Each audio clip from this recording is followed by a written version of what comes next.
Hey, students, I welcome you to this session of this literature in which we are going to have lots of questions. So guys, in earlier videos, we have taken some questions and obviously in this video, we are going to have some more questions. Hope that these questions are helping you in day-to-day life and your examinations and you can score more and more. तो चलिए शुरुआत करते हैं without getting late. लेते हैं सबसे पहला question poetry and literature पे. सो सबसे पहला क्वेश्चन गाइस हमारा आता है smiling they live and call life pleasure to me that cup has been dealt in another measure. तो लिखा है यहां पे कि from which of the Shelley's poem have these lines been taken. तो अगर हम देखें इज इट लव्स फिलॉसफी या फिर ओजिमेंडियस या फिर स्टेंजास रिटन इन डिजेक्शन या फिर गाइस अ लेमेंट. सो बेसिकली अगर हम देखें तो Shelley had written these lines in his work stanzas written in dejection. तो ये हमारा आंसर जाएगा सी. तो C answer would be there. Answer would be C. Next question की बात करते हैं.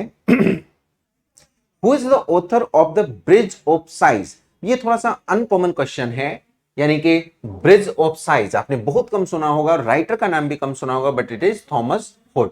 तो थॉमस हुड को हम बेसिकली डीएसएसबी या अदर एग्जामिनेशन में देख सकते हैं.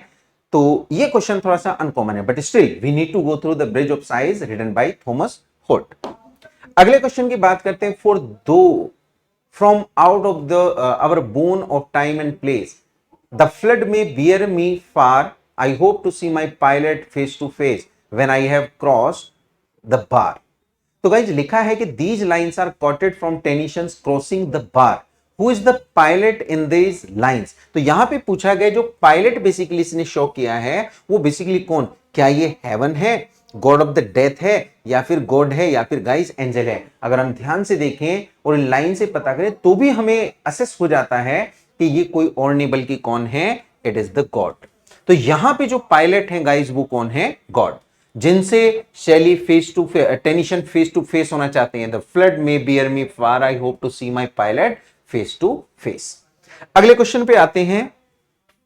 The music in my heart I bore long after it was heard no more. Pathetic lines अगर हम देखें तो हैं. तो गाइज ये lines basically these are the concluding lines of one of the poem written by Wordsworth. तो कहते हैं, क्वेश्चन पूछा है कि which of the following poem is there. तो हम देखेंगे क्या ये डैफोडिल्स है, क्या ये द कुकू है, या फिर द सॉलिटरी रिपर है, या फिर लूसी. सो गाइज यहां पे बात की गई है सॉलिटरी रिपर की. तो ये सॉलिटरी रिपर बेसिकली हम देखें तो कौन, एक स्कॉटिश गर्ल है जो कि यंगर है and she is reaping her crop and while reaping the crop she is singing a song. The song is uncommon, बड़ा अनसुना सा है, मतलब it difficult to understand what the word she is using because highland से है वो girl, Scottish girl है, but still this music and chants Wordsworth there, और वर्ड्सवर्थ को जाके सुनते हैं भले ही समझ में ना आए. अगली बात हम करते हैं यहां पे. ओ world, O life, O time. अगर हम देखें तो गाइस इसमें क्या बना है, ये लाइंस हमारी शो करती है एपोस्ट्रोफी को, यानी कि समथिंग दैट इज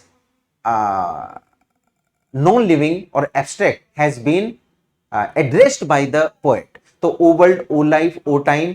बेसिकली देखें, on whose last steps I climb Who has written these popular lines. तो क्या ये कॉलरिज ने लिखी हैं, कीट्स ने लिखी हैं, शेली ने, या गाइस टेनिशन ने लिखी हैं. तो अगर हम इसको ध्यान से देखें, it was written by Shelley. Basically क्या है गाइस, एक लेमेंटेशन है.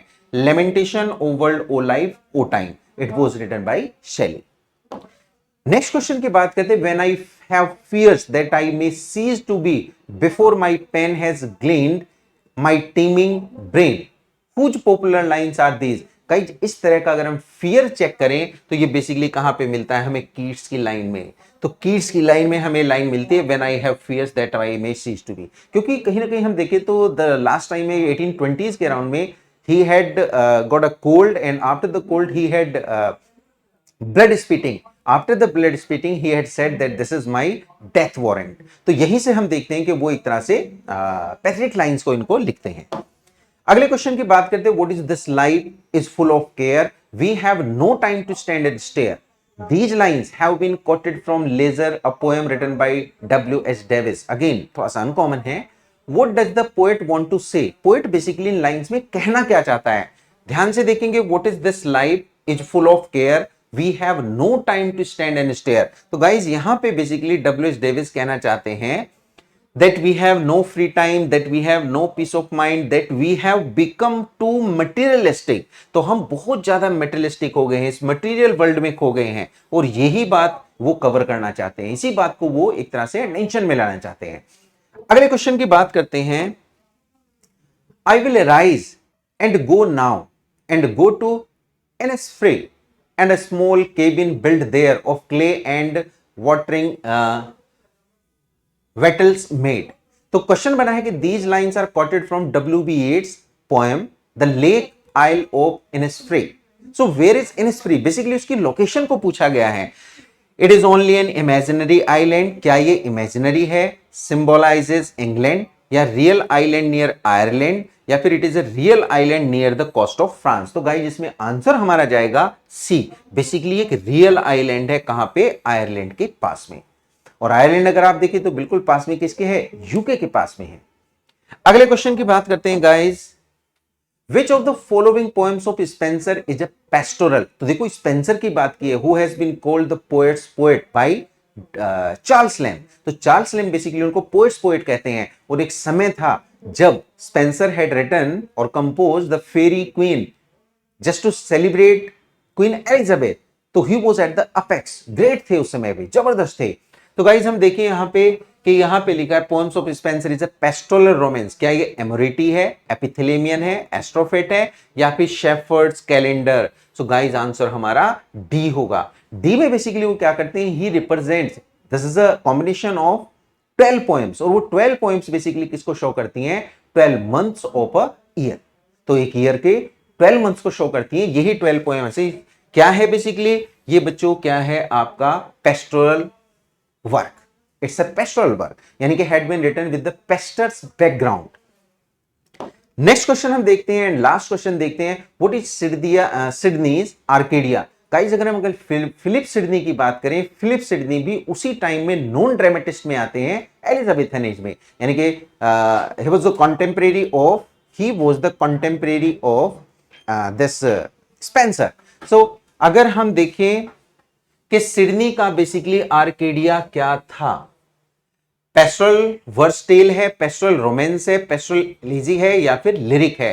तो गाइज आंसर जाएगा इट्स अ पेस्टोरल रोमांस। और मैं आपको बता दूं आर्केडिया क्यों इतना फेमस है, because it was dedicated by Sidney to his sister Mary Herbert. तो मैरी हर्बर्ट को वो एक तरह से इसको डेडिकेट करते हैं, and this Mary Herbert was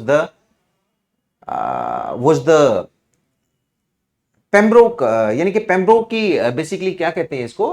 she was the duchess of Pembroke something करके। तो यहां पे हम देखेंगे कि वो पेम्ब्रोक से रिलेटेड थी, और इसीलिए आर्केडिया को उन्होंने बेसिकली उनको क्या किया था? डेडिकेट किया था, इसी के लिए वो फेमस भी हैं। तो आज गाइज इतने ही क्वेश्चंस करते हैं। For more questions be connected to me. Thank you so much.